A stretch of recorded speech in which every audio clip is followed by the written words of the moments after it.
Hello listeners, कैसे आप सभी। मैं मिस अनमोल और आपका स्वागत है फिर से सुनने के लिए प्रिटेंड टू लव यू का नेक्स्ट पार्ट। तो चलिए शुरू करते हैं। हाँ, ये वाला पार्ट आखिरी होगा। और पिछला वीडियो पता है आपको, मैं पोस्ट करना ही भूल गई थी।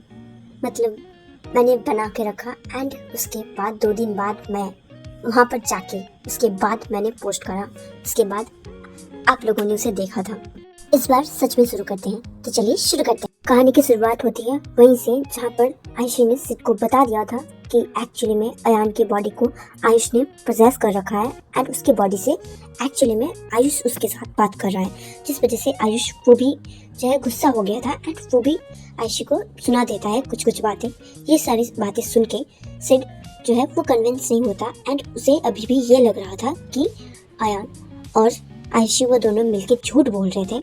इसी वजह से सिड वो बोलता है कि मतलब सिड आयुषी को बोलता है कि तुम कैसी औरत हो, अपने बच्चे को ऐसे उल्टे फुल्टे बातें सिखा के लाते हो एंड उसे तुम एक बड़े इंसान मतलब तुम आयुष जैसे बनने के लिए कैसे कर सकते हो। ये सुन के आयुषी बोलती है, अच्छा तुम्हारा मतलब क्या है कि मैंने अपने बेटे को आयुष जैसे बनने के लिए ट्रेनिंग दी है। अच्छा, हॉस्पिटल में था वो, कोमा में, पता है लगभग 6 महीने हो गए जब से मैं तुम्हारे साथ हूँ। उस वक्त से वो कोमा में था, इसी वजह से मुझे पैसों की ज़रूरत थी, इसी वजह से मैंने तुम्हारी माँ के ऑफर को एक्सेप्ट किया था।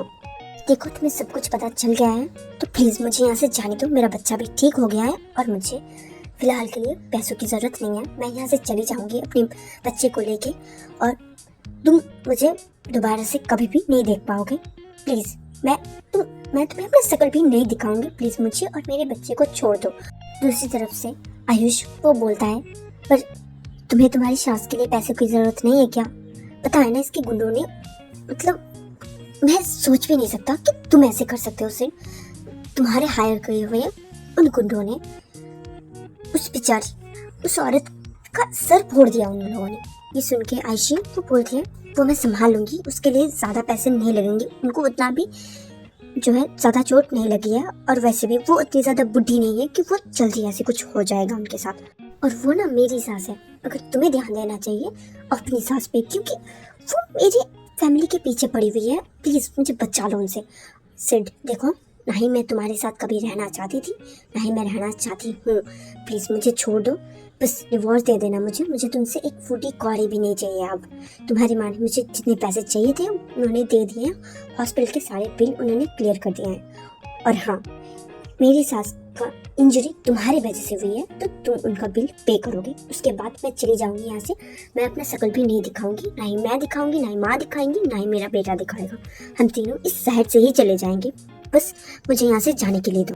दूसरी तरफ से आयुष बोलता है, तो फिर मेरा क्या? तुमने बोला था तुम मेरा काम कर दोगी, उसके बाद तुम्हें जहाँ जाना है चले जाना, मुझे कोई फर्क नहीं पड़ता है। ये सुन के आयुष बोलते हैं, तुम अपना खुद से देख लो और सबसे पहले तुम मेरे बच्चे के बॉडी से बाहर निकल, अभी क्या भी निकल। कब से तूने इसके बॉडी पे कब्जा कर रखा है? अगर मेरे बेटे को कुछ हुआ ना, मैं तुझे नहीं छोड़ने वाली हूँ। आयुष बोलता है, मैं ऑलरेडी डेड हूँ, क्या करने वाला हो तुम? उसके बाद क्या तुम मारोगी मुझे? तुम उसका हाथ लेता है एंड उस खुद के गाल को ऐसे हल्के हाथ से मारने लगता है। आयुषी अपना हाथ छुड़ाती है और बोलती है, तुम मेरे बेटे की बॉडी से बाहर निकल। एंड वो झगड़ा करने लगती है। आयुष बोलता है, नहीं निकलना, क्या कर लेगी तू? अपना काम बनता बाहर में जाए, जानता क्या मतलब है तुम्हारा? मैंने तुम्हारा काम किया, अगर मैं नहीं होता ना यहाँ पर तो तुम्हारी सास कब की मर चुकी होती, तुम्हारा ये बेटा वो भी आज यहाँ पर नहीं होता। और तुम अब मुझे ऐसे अकेले छोड़ के जाने के बारे में बात कर रही हो। ये सुन के आयुषी बोलती है, तू रह लेना ना, मेरे साथ रह लेना, मैं रखूंगी ना, जितना खर्चा आएगा मैं उठाऊंगी, ओके? हाँ, मुझे अभी एक जॉब ढूंढना पड़ेगा, ऐसे जैसे मैं रह रही हूँ ऐसे नहीं रह सकती, बट स्टिल तू रह लेना जैसे तू अभी तक रहता आया है। सुन के आयुष बोलते हैं, मुझे नहीं रहना, मुझे पुनर्जन्म चाहिए। तुम्हें क्यों नहीं समझ में आता? मुझे बस मुक्ति दिला दो, इतना ही काम है तुम्हारा। ये सुन के आयुषी बोलते हैं, नहीं तो मेरा प्यारा भाई है ना, पूरी जिंदगी मेरे साथ ही रहना। जाके अपने इस बॉयफ्रेंड से बोलना मुक्ति दिलाने के लिए। वो सिड की तरफ अजीब से नजरों से देखने लगती है, जिस वजह से सिड वो भी बोलने लगता है, देखो अपनी ये बकवास नाटक ना बंद करो और मुझे अपना मोटिव बताओ, क्यों किया तुमने ये सब कुछ? आयुषी बोलते हैं, मैंने बोला ना कि इसको मेरे बेटे के बॉडी से बाहर निकालो। ये सुन के आयुष बोलता है अच्छा ठीक है मैं निकल जाता हूँ। देन ये बोल के वो सच में निकल जाता है, जिस वजह से अयान वो बेहोश हो जाता है। आयुषी काफी फिक्र करने लगती है एंड उसके फेस को वो टैप टैप करने लगती है, मतलब ऐसे हाथ से बार बार उठाने लगती है, बट वो उठ नहीं रहा था। वो सिर से बोलती है प्लीज थोड़ा सा पानी का इंतजाम कर दो, उसे उठा दो प्लीज प्लीज, मेरा बच्चा वो बहुत ही नाजुक है, इतने दिनों से वो कोमा में था, प्लीज इसे उठा दो, ऐसे मत करो, तुमने क्या दवाई दी उसमें। सिड ऐसा शक्ल बनाता है क्योंकि वो पक चुका था इन सारे नाटकों से, मतलब उसके हिसाब से तो ये सब कुछ नाटक था, ड्रामा था।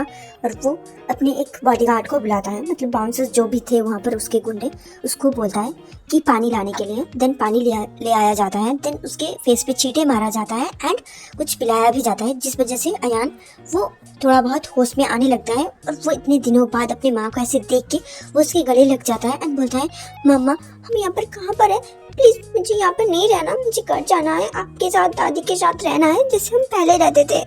वो बच्चा वो आयशी को गले लगा के रोने भी लगा था। सिड इस वजह से काफी ज्यादा जो है उसका माथा गर्म हो जाता है, मतलब गुस्से में आ जाता है एंड बोलता है ये नाटक अपना बंद करो एंड अभी, मतलब कितना अच्छा नाटक करना सिखाया है तुमने, अभी अभी एक अडल्ट की तरह बातें कर रहा था एंड अभी अभी छोटा बच्चा बन गया है, अपने माँ के पलक में छुपने की कोशिश कर रहा है। ये सुन के आयशी तो चिल्लाते हुए बोलती है चुप हो जाओ और मेरे बच्चे के बारे में एक शब्द नहीं, मैंने बोला ना मैं चली जाऊंगी यहाँ से, बस मुझे यहाँ से जाने के लिए दो। सिड काफी गुस्से में उसकी तरफ बढ़ता है एंड उसके बालों को खींचते हुए वो बोलता है कि क्या मतलब है तुम्हारा, तुम चली जाओगे मेरा इतना बड़ा लॉस करके, मेरे बॉयफ्रेंड को मुझसे दूर करके तुम यहाँ से चली जाओगे। ये सुन के आयशी बोलती छोड़ो मुझे, छोड़ो, बहुत दर्द हो रहा है, प्लीज छोड़ दो यार, छोड़ो। और वो अपने बालों को जो है छुड़ाने की कोशिश कर रही थी। आयशी वो आयश की तरफ देखती है जो मुंह फेर के अपने हाथों को बांध के दूसरी तरफ देख रहा था। आयशी वो बोलती है उधर है आयुष, तुम उसके पास जाओ ना, मैं बोल रही हूँ ना उसे तुम्हारे पास छोड़ के चली जाऊंगी। ये सुन के आयुष वो तनाते हुए, मतलब वो बहुत ही गुस्से में आता है और बोलता है कि क्या मतलब है तुम्हारा, तुम मुझे यहाँ पर छोड़ के चले जाओगी, तुम मुझे छोड़ के जाओगी तो मैं तुम्हें जाने दूंगा, मैं तुम्हें कभी भी नहीं छोड़ने वाला हूँ, तुम्हारे सिर के ऊपर बैठ के ना तांडव करने वाला हूँ पूरी जिंदगी, जब तक कि तुम मुझे मुक्ति नहीं दिलाते। ये सुन के आयशी बोलती है पहले मुझे छुड़ाओ यहाँ से, उसके बाद तुम्हें मुक्ति मिलेगी, मैं देख लूंगी, मैं ना एक काम करूंगी, सबसे बड़े पुजारी के पास जाऊंगी और उनसे मदद मांगूंगी, बट प्लीज प्लीज मेरे बालों को छुड़वा, मैं दंजी हो जाऊंगी अगर ऐसे ही खींचता रहा है ये मेरे बालों को। सिड उसे धक्का देके छोड़ देता है एंड दूसरी तरफ मुंह करके खड़ा हो जाता है और बोलता है मेरे सवालों का जवाब दो। आयशी वो अपने सर को सहलाते हुए बोलती है देखो मैंने तुम्हारे सारे जो सवाल थे उसके जवाब दे दिए हैं, मैंने बोला ना मैंने कुछ भी नहीं किया है, मैं अपने भाई को क्यों करूँगी, तुम ही सोचो ना, मेरा भी तो लॉस हुआ है ना, मैंने अपने हस्बैंड एंड भाई दोनों को खो दिया उनके लाइफ से। मैं क्या, तुम्हें क्या लगता है कि मुझे अच्छा लगेगा अगर मेरा भाई और मेरे हस्बैंड के साथ ऐसा हो जाए, मतलब मैं खुद क्यों करूँगी ये सब कुछ, तुम्हें समझ में आ रहा है, मैं अपने बच्चे को मैं आपके कैसे बना सकती हूँ। ये सुन के सिड वो बोलता है देखो तुम मेरे माँ पर इल्ज़ाम लगा रहे हो, तुम्हें पता है वो दुनिया में सबसे ज़्यादा मुझसे प्यार करती है। ये सुन के वो बोलती है आयशी कि मुझे पता है कि तुम्हारी माँ पूरी दुनिया में तुमसे ज़्यादा सबसे ज़्यादा प्यार करती है और किसी से भी वो प्यार नहीं करती है इस दुनिया में, वो बस खुद से और तुमसे प्यार करती है और वो कभी भी नहीं चाहती थी कि तुम किसी लड़के के साथ रिलेशन में जाओ, जो कि तुमने किया था। इसी वजह से उन्होंने, जैसे बोलते हैं ना एक तीर से दो निशाना, सेम टू सेम वैसा ही किया। मुझे पता है तुम बिलीव नहीं कर रहे हो क्योंकि मैं तुम्हारे लिए कंप्लीट स्ट्रेंजर हूँ, जबकि वो तुम्हारी माँ है। मैं बोल रही हूँ ना, तुम चाहो तो इन्वेस्टिगेशन करवाओ, इतने सारे पैसे तुम्हारे पास, 2 घंटे में पता लग जाएगा तुम्हें, तुम इन्वेस्टिगेशन करवाओ ना, मैं बैठ रही हूँ यहाँ पर 2 घंटे तक, उसके बाद मैं चली जाऊँगी। मैं बोल रही हूँ ना, मैं अपने बच्चे का, अपनी सास का किसी का शक्ल नहीं दिखाऊंगी, पूरी ज़िंदगी में कभी भी तुम्हारे पास वापस नहीं आऊँगी। और तुम एक काम करना, आयुष को अपने पास ही रख लेना। ये सुन के आयुष वो काफ़ी ज़्यादा गुस्सा हो जाता है और बोलते हैं क्या मतलब है, क्या मैं कोई सामान हूँ क्या, मैं तुम्हारे साथ ही रहूँगा, बिकॉज ये मुझे नहीं देख सकता है। आयुषी बोलती है ये मेरा प्रॉब्लम नहीं है, ये तुम्हारा प्रॉब्लम है कि ये तुम्हें नहीं देख सकता ना ही सुन सकता है। अयान वो बोलता है मामू आप यहाँ पर हैं, आप हमारी हेल्प क्यों नहीं कर रहे हैं, आप इन्हें भगाओ ना यहाँ से, ये बहुत ज़्यादा बोल रहे हैं, ये अंकल बिल्कुल भी अच्छे नहीं है, गंदे अंकल कहीं के। ये सुन के सिड काफ़ी ज़्यादा गुस्सा हो जाता है एंड हाथ उठाने लगा था वो बच्चे पे, बट आयुष वो अयान को खींच लेता है दूसरी साइड को। ये देख के सभी चौंक जाते हैं, मतलब स्पेशली सिड। वो दोनों उतना ज़्यादा नहीं चौंकते क्योंकि उन दोनों को आदत थी। आयुषी की जैसे जान निकल गई थी, वो अपने चेस्ट को पकड़ते हुए बोलती है, thank God, thank you Ayush. ये सुन के सिड उसकी तरफ सस्पिशियस वाली नज़रों से देखता है एंड बोलता है, तुम दोनों कब से नाटक करे जा रहे हो और ये ऐसे कैसे मूव हो सकता है। ये सुन के आयुषी बोलती है, मैं कब से तुम्हें समझाने की कोशिश कर रही हूँ कि आयुष हमारे साथ यहाँ पर है। हम तीनों के अलावा भी आयुष यहीं पर है। वो तुम्हारे सारे जो कुछ भी तुम कर रहे हो, सारे बर्ताव हमारे टुवर्ड्स तुम कैसे बिहेव कर रहे हो, सब कुछ वो देख रहा है एंड दिल ही दिल में वो तुमसे नफरत करता है अब। और तुम्हारी हिम्मत कैसे हुई, तुम मेरे बच्चे पे हाथ उठाओगे, तुम्हें छोड़ूंगी नहीं। देन वो अपने left side and right side में देखने लगती है। पास ही में एक टेबल था जिसमें से वो एक कुछ तो 100 पीस था, उसे उठा के वो सिड की तरफ फेंक देती है गुस्से में। सिड के फोरहेड में चोट लग जाती है और वो उसे पकड़ के बोलता है, तुम्हारी हिम्मत कैसे हुई, तुमने मुझे मारा कैसे। देन वो एक हाथ से अपने ऊँट को कवर करता है ताकि ब्लड ज़्यादा लॉस ना हो। दूसरे हाथ से वो आयशी को पकड़ के खड़ा करता है। काफ़ी ज़ोर से किया था जिस वजह से आयशी के टमी में प्रेशर पड़ता है एंड उसको काफ़ी ज़्यादा जो है पेन उठना स्टार्ट हो गया था। आयशी का एक हाथ सिड ने पकड़ रखा था, दूसरे हाथ से वो अपनी टमी को पकड़ती है एंड अपने हाथ को, दूसरे हाथ को मतलब जो सिड ने पकड़ा हुआ था उसको ज़ोर से खींचती है एंड बोलती है, लीव मी। बट सिड का ग्रिप काफ़ी ज़्यादा टाइट था, इसी वजह से वो एक बार में सक्सेसफुल नहीं हो पाती है। इसी वजह से वो उसको छोड़ देने के लिए बोलती है एंड बोलती है, प्लीज़ छोड़ दो मुझे। देन सिड उसे छोड़ देता है एंड थोड़ा सा धक्का देता है जिस वजह से वो जाके सोफे में गिर जाती है। आयशी की आंखों में पेन साफ साफ नज़र आ रहा था, ऊपर से उसे काफ़ी ज़्यादा दर्द भी हो रहा था, वो करहा रही थी। ये देख के सिड बोलता है, तुम ऐसे बिहेव क्यों कर रहे हो जैसे कि मैंने हाथ से नहीं तुम्हें कार से धक्का दिया हो। आयशी वो कुछ जवाब नहीं दे पा रही थी, जैसे सुन हो गया था सब कुछ उसके लिए एंड उसका सर वो चकराने लगा था। ये देख के आयुष फिर से अयान की बॉडी के अंदर आ जाता है एंड वो आयुषी के करीब जाता है, उसके फेस को थपथपाते हुए बोलता है, तो आयशी तुम ठीक हो।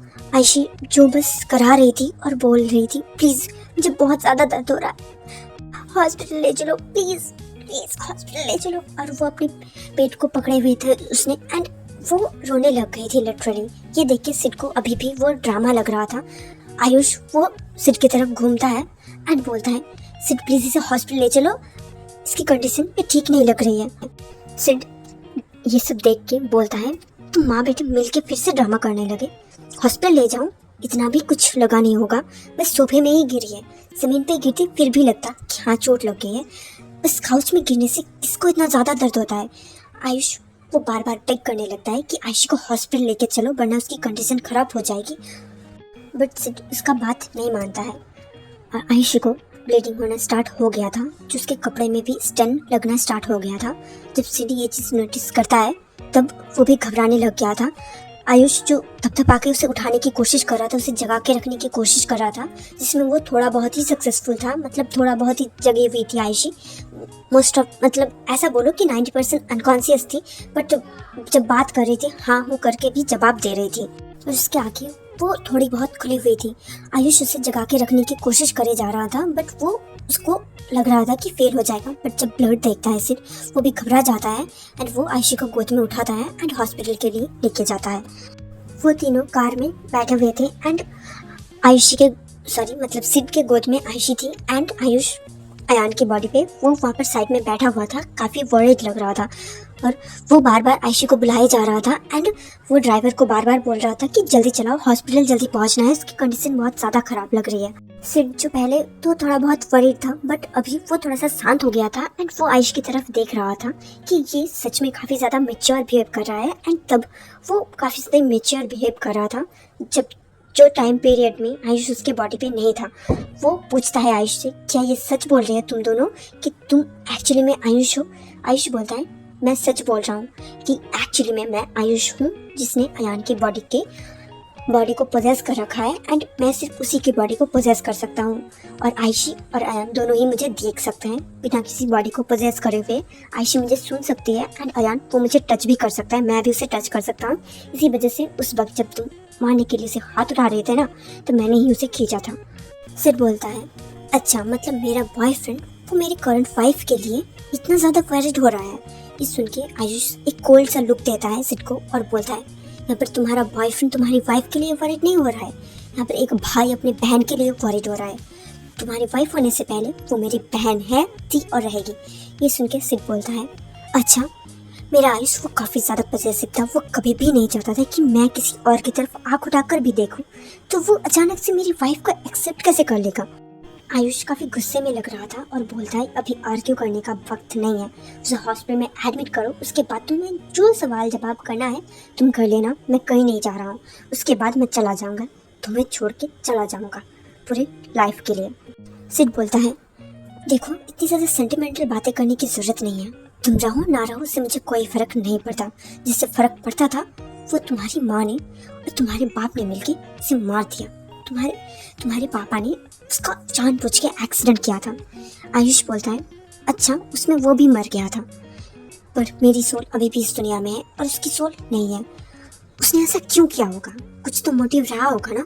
ये सुन के सिड बोलता है, पैसे आंटना, जैसे अभी ये एक्ट रही है मेरे घर में, मैं तुम्हारे सॉरी आयुष बनने का नाटक भी काफ़ी अच्छा कर लेते हो, ड्रामा में काम करना चाहिए।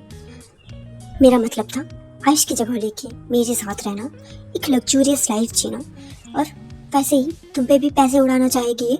ये सुन के आयुष वो काफ़ी ज़्यादा गुस्सा हो जाता है एंड बोलता है, इसे जल्द से जल्द हॉस्पिटल पहुंचाओ, उसके बाद आर्ग्यू करना मैं सारे जवाब दे दूंगा, तुम्हें कुछ भी जानना है बस मुझे इस वर्ल्ड से जाना है, मुझे नहीं पता कि मैं क्यों स्टक रह गया हूँ यहाँ पर। सिड स्मग करते हुए बोलता है, अच्छा मेरा आयुष वो मेरे लिए काफ़ी ज़्यादा पॉसेसिव हुआ करता था, वो कभी भी नहीं चाहेगा कि कोई और उसकी जगह आ जाए और मेरे साथ आयुष बन के रहने लग जाए। ये सुन के आयुष वो उसकी तरफ एक कोल्ड लुक देता है एंड बोलता है, अच्छा ये बात तुम्हें उसके साथ संबंध बनाने से पहले याद नहीं आई, मतलब तुम कैसा प्यार करते थे मुझसे कि तुम मुझ में और उसमें फ़र्क ही नहीं कर पाए। ये सुन के सिड वो जो है उसका मूड थोड़ा सा डिफरेंट हो जाता है, मतलब वो काफ़ी ज़्यादा गुस्सा था और अब वो थोड़ा सा सोचने लगा था और वो बोलता है, सही कहा तुमने, गलती तो मेरी भी है कि मैं क्यों नहीं समझ पाया कि ये मेरा आयुष नहीं है, ये एक लड़की है जो सिर्फ आयुष की तरह दिखती है। पर तुम्हारा क्या मोटिव है, तुम आयुष बनने की नाटक क्यों कर रहे हो। आयुष बोलता है, ये 6 साल का बच्चा मेरे जैसा एक मैच्योर बंदे क्या नाटक करे, खुद के जैसा एक मैच्योर एक छोटे से बच्चे का बनने का नाटक करे, ये पॉसिबल भी है। तुम ही सोचो ना, क्या एक 6 साल का बच्चा ऐसा कर सकता है। ये सुन के सिड थोड़ा सा सोचने लग जाता है और बोलता है, तुम्हारी माँ ने काफ़ी अच्छे से सिखाया है तुम्हें। ये सुन के आयुष बोलता है, मेरी माँ वो बचपन में मुझे छोड़ के चली गई है और अडॉप्टेड माँ वो अपनी बेटी के होने के बाद से मुझ पे ध्यान नहीं देती। तुम्हारे साथ ही रहा हूँ मैं पूरी ज़िंदगी। उसके बाद जब मुझसे सब कुछ छिन गया, मेरी लाइफ भी छिन गई, मैं एक स्क्रॉल बन के भटकता रहा, तब सिर्फ आयुषी थी मेरे पास। उसका ख्याल रखना, उसके बच्चे का ख्याल रखना मुझे नहीं पता, बट मुझे करना था। क्यों करना था मुझे सच में नहीं पता, बट तुम्हारे लिए जो फीलिंग्स थी मेरी तभी चली गई थी। आई डोंट नो कैसे, बट सच में मेरे दिल में और तुम्हारे लिए कोई भी किसी भी तरीके की फीलिंग्स बाकी नहीं है। शायद से ये मेरी डेथ की वजह से है या फिर क्या है मुझे नहीं पता, पर जो मैं अयान और आयशी के लिए फील करता हूँ वो और किसी के लिए फील नहीं करता, मतलब और मैं किसी को अपना मान ही नहीं पाता। पर जैसे कि देखो ये यहाँ पर बेहोश पड़ी हुई है, मुझे इसके लिए फिक्र हो रहा है, बट तुम्हारे लिए मुझे बिल्कुल भी फिक्र नहीं हो रहा था। हाँ, मैं तुम्हारे साथ था, हर वक्त था। जब तुम पागलों की तरह मुझे ढूंढते रहते थे तब भी था, जब तुम इससे शादी कर रहे थे तब भी था, जब तुम उसके साथ रात गुजार रहे थे तब भी था। मैंने इसे भी देखा है, ये अभी भी अपने प्यार को अपने क्रिश से ही प्यार करती है। जब भी तुम इसे टच करते थे ना, अगले दिन वो सारे मार्क्स को देख के, जो है केस तुम उसे देते थे, उसे देख के रोते रहते थे और मैं उसे कंसोल करने के लिए सामने भी नहीं आ पाता था। कैसे आऊँ मैं, कैसे आऊँ, मेरी वजह से तो उसके साथ ये सब कुछ हो रहा है ना। और एक बात बता, इसने जो कुछ भी बोला तुम्हारी माँ के बारे में, हो सकता है कि मेरे डेथ के पीछे तुम्हारी माँ हो, तब तुम क्या करोगे, बोलो क्या करोगे। सिड थोड़ा सा परेशान होते हुए बोलता है और गुस्सा भी हो जाता है और बोलता है, देखो मेरी माँ को जिम्मेदार ठहराना बंद करो, ये सब कुछ इसके हस्बैंड तुम्हारे बाप ने किया है और वो जिंदा नहीं है, इसी वजह से अब तुम दोनों सजा भुगतोगे। ये मुझे नहीं पता कि क्यों उसके साथ ऐसा क्यों हो रहा है, ये अचानक से बीमार कैसे पड़ गई। सच सच बताओ, तुम दोनों नाटक तो नहीं कर रहे हो? आयुष वो गुस्सा होते हुए बोलता है, तुम्हारे बच्चे की माँ बनने वाली है ये, शायद से मिसकैरेज हो जाएगा। तुम्हें अपने बच्चे की बिल्कुल भी फिक्र नहीं है ना? ठीक है, तुम्हें करने की जरूरत नहीं है, मैं अपनी बहन और उसके बच्चे दोनों का ख्याल रखूंगा। सिड स्मोक करते हुए बोलता है, अगर तुम आयुष हो, मतलब आयुष की सोल हो, तो तुम एक सोल होके जिंदा इंसानों का ख्याल कैसे रखोगे? मतलब एक मिनट, क्या बोला तुमने अभी?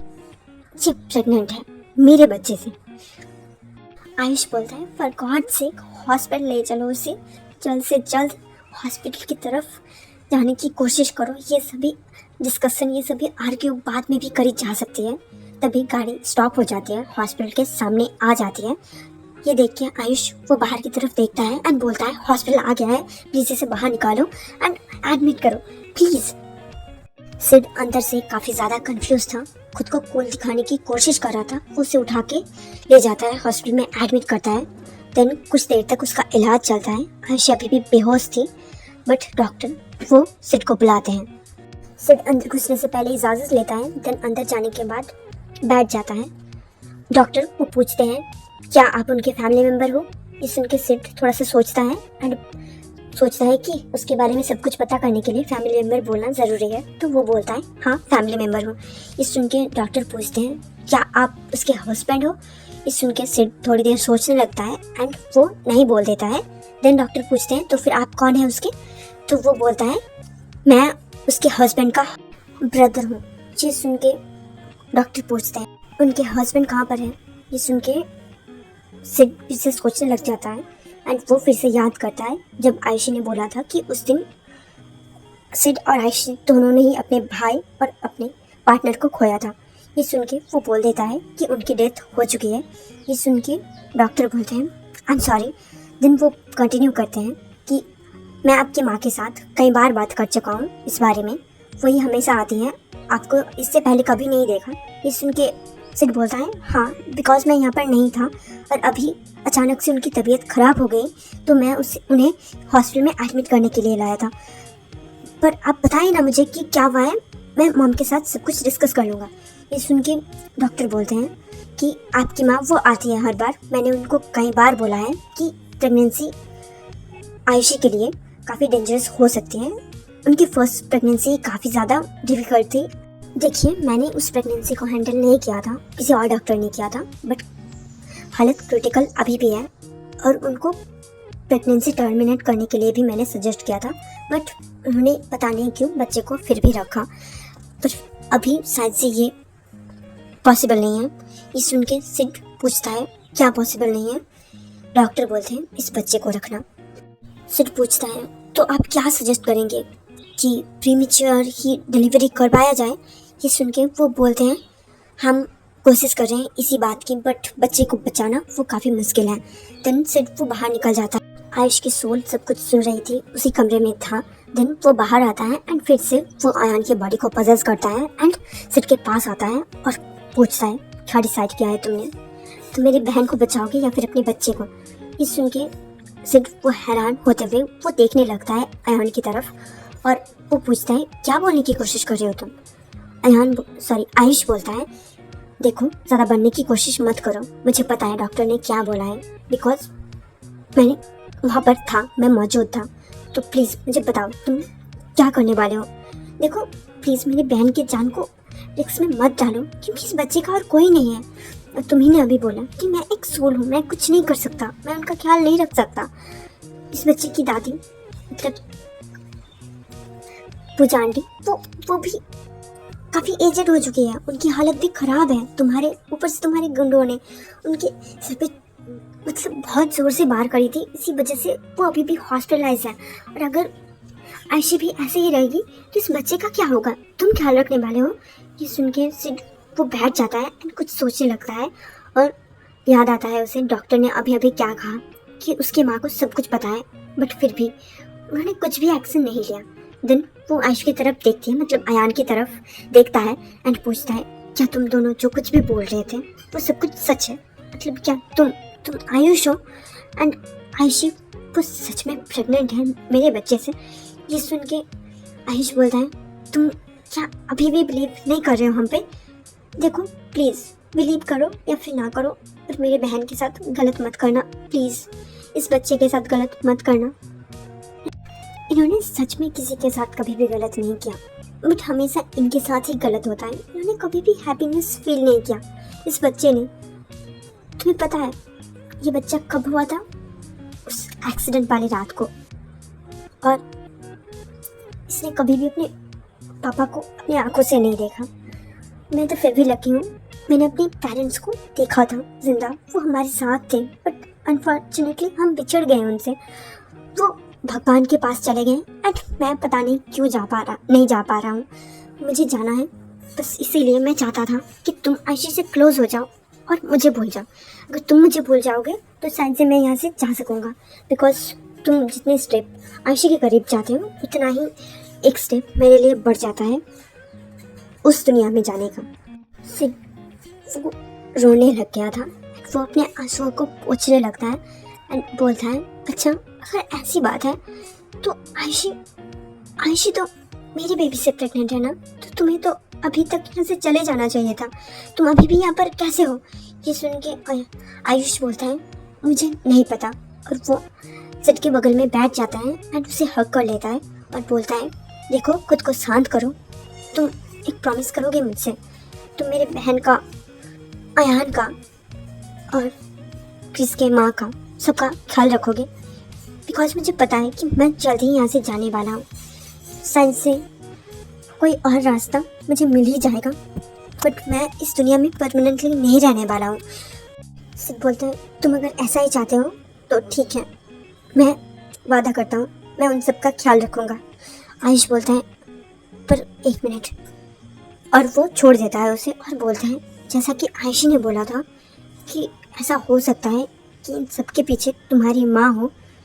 ये सुन के सिड बोलता है, देखो प्लीज़ चुप हो जाओ, मेरी माँ वो ऐसी नहीं कर सकती, वो ऐसी नहीं है। ये सुन के आयश बोलता है, मुझे भी पता है, बट जो कुछ भी उनके बिहेवियर है, इतने 5 सालों से मैंने देखा है उनको, सॉरी 5 नहीं 6 सालों से मैंने देखा है उनको, वो कैसे बिहेव करती है। आयशी के टुवर्ड उनके बिहेवियर बहुत ही गंदा है। वो कभी भी आयशी को रिस्पेक्ट नहीं करती, वो कभी भी उस पर हाथ उठाती है क्योंकि उन्होंने पैसे दिए हैं आयशी को, तो वो बस उसको इंसान नहीं अपना एक खिलौना समझती है। ये सुन के सिड बोलता है, क्या मतलब है तुम्हारा, माँ को पता है सब कुछ? ये सुन के आयुष बोलता है, हाँ उनको सब कुछ पता है।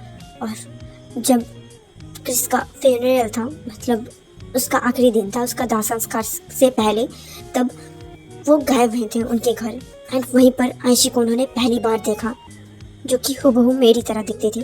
दिन उन्होंने आयशी को जॉब भी दिया था, वो ठीक थी, सब कुछ ठीक था, बट अचानक से एक दिन अयान का एक्सीडेंट हो जाता है। तुम दोनों की शादी से लगभग 6 महीने पहले, जिस दिन आयशी तुम्हारे घर गई थी, उससे कुछ दिन पहले, मुझे इतना एग्जैक्टली याद नहीं है, बट कुछ दिन पहले उसका एक्सीडेंट होता है। देन आयशी जाती है तुम्हारी माँ के पास एंड उनसे मदद मांगती है। मदद के बदले उन्होंने आयशी को मुझसे रिप्लेस होने का मौका दिया एंड उन्होंने बोला कि अगर वो ऐसा करती है, मेरी जगह ले लेती है तुम्हारी लाइफ में, तो वो अयान के इलाज करवाएंगे। ये सुन के सिड वो हैरान हो जाता है क्योंकि उसे भले ही इन सभी चीज़ों में बिलीव नहीं था, पर धीरे धीरे वो बिलीव करने लग गया था क्योंकि वो आयुष को काफ़ी ज़्यादा चाहता था। इसी वजह से धीरे धीरे उसके अंदर ट्रस्ट वो बिल्ड होने लग गया था। एंड सच में ये बच्चा 6 साल का है और वो कैसे ही कॉपी कर सकता है आयुष के बोलने के टोन को, सब कुछ को, एंड दूसरे टाइम पे वो कैसे ही एक बच्चे जैसा एक्ट कर सकता है। ये सब कुछ सिड को भरोसा दिला रही थी, जो कुछ भी आयशी ने उसे बोला उन सारे बातों पे, बट उसे अभी भी ये चीज़ का भरोसा नहीं हो रहा था कि उसकी माँ वो भी ऐसी कर सकती है। देन आयुष उससे बोलता है, क्या तुम इन्वेस्टिगेशन करवाओगे कि क्या मेरी डेथ वो एक एक्सीडेंट थी या फिर प्लान? एंड ये बोल के वो चुप हो जाता है। सिड वो हाँ में अपना सर हिलाता है। देन वहाँ से खड़ा होता है, किसी को कॉल करता है एंड बोलता है कि पता लगाओ इस बारे में। इन सभी बातों के दौरान आयशी का ऑपरेशन हो रहा था, सर्जरी हो रही थी एंड सी सेक्शन के जरिए उसके बेबी को वो बाहर निकाला गया था। आयशी अभी भी बेहोश थी, उसको स्टेज कर दिया जाता है, बट बेबी की हालत वो काफ़ी ज़्यादा ख़राब थी एंड वो शीशे वाले घर में रखा जाता है ना, उस शीशे के अंदर उस बेबी को रख दिया जाता है। उसकी हालत काफ़ी ज़्यादा नाजुक थी और आयशी वो भी ऐसा नहीं था कि वो आउट ऑफ डेंजर है, उसका वो काफ़ी ज़्यादा ब्लीडिंग हो चुकी थी, बट ब्लड चढ़ाया जा रहा था जिस वजह से वो धीरे धीरे स्टेबल हो रही थी। आयुष जाता है, मतलब सोल फॉर्म में जाता है आयशी के पास, क्योंकि और किसी को अभी अलाउड नहीं था एंड वहाँ पर डॉक्टर वो स्टिच वगैरह कर रहे थे उसे, वो देख के वो आयशी को टच करने की कोशिश करता है एंड बोलता है मैं ख्याल रखूँगा तुम्हारा, तुम हमेशा कहती थी ना कि तब कहाँ था मैं जब तुम्हें सबसे ज़्यादा मेरी ज़रूरत थी, और अब जब मुझे तुम्हारी ज़रूरत है तब मैं तुम्हारे पीछे पड़ गया। तुम सच ही कहते हो, मैं काफ़ी ज़्यादा सेल्फिश हूँ, मैं हमेशा अपने बारे में ही सोचता रहता था, मैंने तुम्हारी साइड कभी देखी ही नहीं, मुझे माफ़ कर देना मेरी बहन, मुझे माफ़ कर देना। देन वो वहाँ से निकल जाता है एंड इस वक्त के दौरान अयान उसे कुछ भी समझ में नहीं आ रहा था कि वो कहाँ आ गया है। देन वो आयुष को देखता है एंड उसके करीब जाता है और वो उससे पूछने लगता है कि मैं यहाँ पर कहाँ पर हूँ, ये तो कोई हॉस्पिटल लग रहा है। ये सुन के आयुष वो नीचे बैठ जाता है अपने घुटनों पे एंड उसके फेस को सहलाते हुए बोलता है कोई बात नहीं, मम्मा का तबीयत अभी थोड़ा सा ख़राब हो गया है, वो तुम्हारी जो वो लिटिल छोटी वाली बहन आने वाली थी ना। ये सुन के अयान, जिसे कुछ नहीं पता था, वो बोलता है छोटी वाली बहन। ये सुन के आयुष बस स्माइल करता है और उसके हाथ को पकड़ के उस जगह ले जाता है जहाँ पर उस छोटी सी बच्चे को रखा गया था, मतलब एक बेटी हुई थी उसे, एंड वो उसे दिखाता है कि वो रहा तुम्हारी बहन, उसे अभी बाहर निकाला गया है ना, तुम्हारी माँ के अंदर थी ना वो, इसी वजह से मामा की तबीयत थोड़ी सी खराब हो गई। अपने हाथ से जो है दोनों उंगली से ऐसे दिखाता है और बोलता है थोड़ी सी खराब है, देन वो ठीक हो जाएंगे थोड़ी देर बाद। इस सुन के जो है अयान वो उस बेबी की तरफ जाने लगता है, बट उसका जो है दीवार, मतलब जो क्या बोलते हैं डोर होता है, उस वो भी जो है ट्रांसपेरेंट था, वो उससे जो है एकदम अपने आंखों को गड़ा के वो देख रहा था, तुम बोल सकते हो, मतलब ऐसे चिपक गया था उस डोर पे एंड वो देख रहा था और बोलता है मामू ये मेरी बहन है। ये सुन के आयुष वो बोलता है हाँ ये तुम्हारी बहन है, और वो बोलता है अभी चलो यहाँ से। वो जो अंकल थे ना, ये सुन के अयान बोलता है वो गंदे अंकल, मुझे उनके पास नहीं जाना है। ये सुन के आयुष बोलता है वो गंदे अंकल नहीं है, वो तुम्हारे मम्मा के हस्बैंड है और तुम ना उन्हें अब से पापा बुलाना। ये सुन के अयान वो अपने नाक चढ़ाते हुए बोलता है नहीं बोलना मुझे उनको पापा, वो गंदे अंकल है। ये सुन के अयान वो बोलता है ठीक है नहीं बुलाना पापा, तो ठीक है मेरा हाथ पकड़ो एंड चलो यहाँ से, यहाँ पर ज़्यादा देर रहना ठीक बात नहीं है, अगर तुम्हारी छोटू वाली बहन को तकलीफ हुई तो। ये सुन के वो बोलता है ठीक है, देन वो आयुष के हाथ को पकड़ लेता है एंड वो दोनों वहाँ से चले जाते हैं। आयुष और अयान वो दोनों चल के जा ही रहे थे, तभी एक डॉक्टर वो आता है जो अयान को पहचानता था क्योंकि उसी ने अयान का ट्रीटमेंट करा था इतने सालों में। वो नीचे झुकता है एंड उसके गालों को खींचते हुए बोलता है अयान बेटा तुम हो ना ये। अयान उसे नहीं पहचान पाता और बोलता है आप कौन अंकल। ये सुन के वो बोलता है मैं तुम्हारा डॉक्टर अंकल। ये सुन के अयान बोलता है अच्छा डॉक्टर अंकल बोलिए आपको क्या बोलना है। ये सुन के वो पूछता है तुम्हारा तो डिस्चार्ज हो गया था ना, तो तुम यहाँ पर अकेले घूम रहे हो, तुम्हारी माँ या फिर दादी वो तो नहीं दिख रही। ये सुन के अयान वो बोलता है मेरी दादी कहाँ पर है। देन वो इधर उधर देखने लगता है एंड वो बार बार पूछने लगता है मेरी दादी वो कहाँ पर है। देन वो अयान की तरफ भी देखते हुए पूछता है कि मेरी दादी कहाँ पर है। डॉक्टर को कुछ समझ में नहीं आता कि वो किससे पूछ रहा है। देन अयान बोलता है तुम चलो मैं तुम्हारी दादी के पास तुम्हें लेके चलता हूँ। अगर आप भूल गए तो मैं याद दिला देती हूँ दैट उसकी दादी वो भी हॉस्पिटल में एडमिट हो चुकी थी, क्योंकि जो गुंडों ने जब अयान का किडनैप किया तब उसके सर पे जो है डंडा मार दिया था उन लोगों ने, इसी वजह से वो अभी ठीक ही थी बट अभी भी उनको डिस्चार्ज नहीं मिला था। वो अनकॉन्शियस नहीं थी, कॉन्शियस ही थी एंड स्टेबल थी। उनको अभी कुछ चीज़ों की ज़रूरत नहीं थी बट फिर भी ऑब्जर्वेशन की ज़रूरत थी। ऐसा नहीं था कि उनको बहुत ज़्यादा चोट लगी है, नेक्स्ट डे ही उनका क्या बोलते हैं डिस्चार्ज हो जाएगा। और वो अभी भी अपने बेड पे बैठी हुई थी क्योंकि कोई भी उसे विजिट करने के लिए नहीं आया हुआ था। आयुष अयान को ले जाता है एंड वो दादी करते हुए अपने दादी के पास उनके बेड पे चढ़ जाता है एंड बोलता है दादी आप कैसे हो। देन वो देखता है उनके सर पे पट्टी बंधा हुआ है। देन वो बोलता है ये आपके सर पे ये बैंड क्यों बंधा हुआ है। इस उनकी दादी वो हंस देती है एंड बोलती है ये बैंड नहीं है, वो एक्चुअली दादी को चोट लगी है तो ये बैंडेज है। ये सुन के अयान बोलते हैं अच्छा ठीक है। देन वो उनके गोद में बैठ के खेलने लगता है। देन पूजा उससे पूछती है कि तुम्हें तो वो लोग उठा के ले गए थे ना, तो तुम यहाँ पर कैसे आए? ये सुन के अयान बोलता है वो मम्मा ने मुझे बचाया, बट उनको क्या हो गया मुझे नहीं पता, वो हॉस्पिटल में है, उनको बहुत सारा खून चढ़ाना पड़ रहा है। ये सुन के पूजा वो टेंशन में आ जाती है क्योंकि उसे पता था कि वो प्रेग्नेंट है। ये सुन के वो बोलती है पर तुम्हें पता है कि वो तुम्हारी एक भाई या फिर बहन लाने वाली है, वो तो ठीक है ना? ये सुन के वो बोलता है बहन तो आ चुकी है, उसको एक शीशे वाले घर में बंद करके रखा है, एक तो छोटी सी है। अपने हाथ से गेस्चर बना के दिखाता है एंड बोलता है वो सो रही है अभी, और मम्मा वो काफ़ी तकलीफ में है शायद से, उनको कहाँ रखा गया, वहाँ पर मुझे नहीं लेके गए मामू। ये सुन के वो बोलती है तुम हमेशा ऐसा क्यों बोलते हो कि तुम्हारी मामू वो यहाँ पर ही है और तुम्हें हर जगह घुमाते रहते हैं?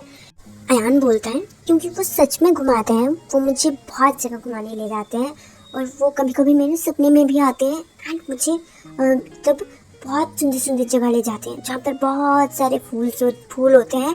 एक जगह है जहाँ पर बहुत सारी चॉकलेट्स हैं, पहाड़ भी चॉकलेट से बने हुए हैं, घर भी चॉकलेट का ही है और नदी भी वो भी चॉकलेट सिरप की है।